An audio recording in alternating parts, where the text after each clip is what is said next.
If you are an NRI candidate, you will be eligible for this set of seats. NRI wards, you can be sponsored by an NRI, PIO, OCAs and foreign nationals too. Karnataka has seats for which can foreign nationals too. They can directly apply and get these seats.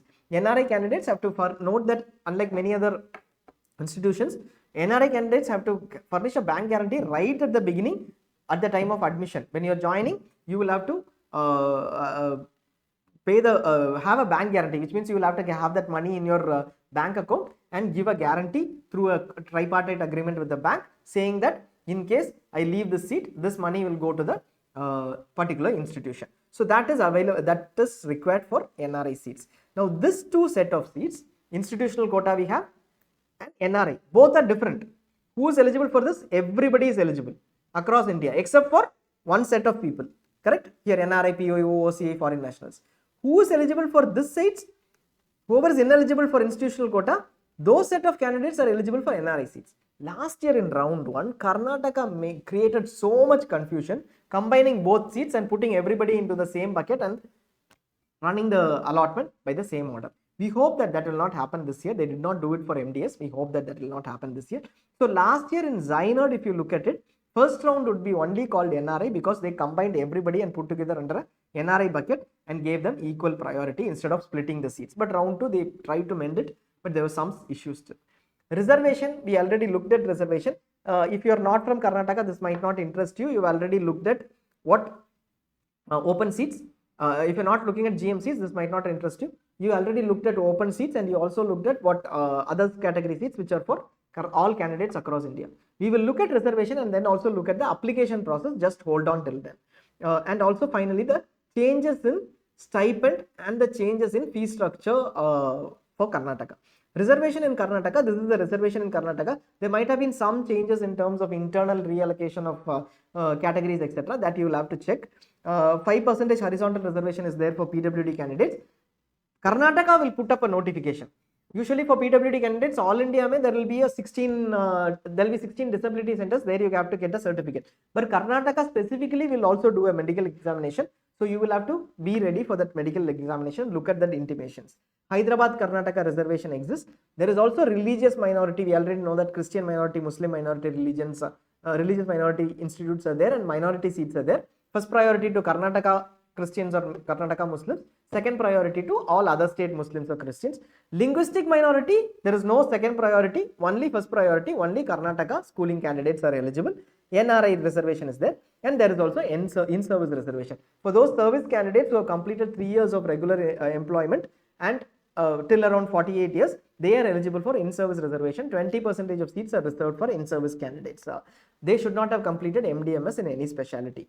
This is the split of different boards having these reservations. Usually the reservations are, the number of seats taken under reservations are less. There were issues previously because of this, but right now most of it has been settled. We'll look at NRI quotas, eligibility and certificates required before we go to the application and notifications part. What are the certificates and eligibility? What is the eligibility for NRI in Karnataka? NRI eligibility in Karnataka is defined as per the deemed university case eligibility. Already there was a deemed university case eligibility based of Okomat case, which was Karnataka's case, that was taken up and that it was finally ruled that this set of people are eligible for NRI.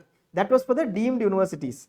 Now this ruling Karnataka also takes in and there are further cases and it clearly says first degree relatives are eligible to sponsor. That is what Karnataka also takes up.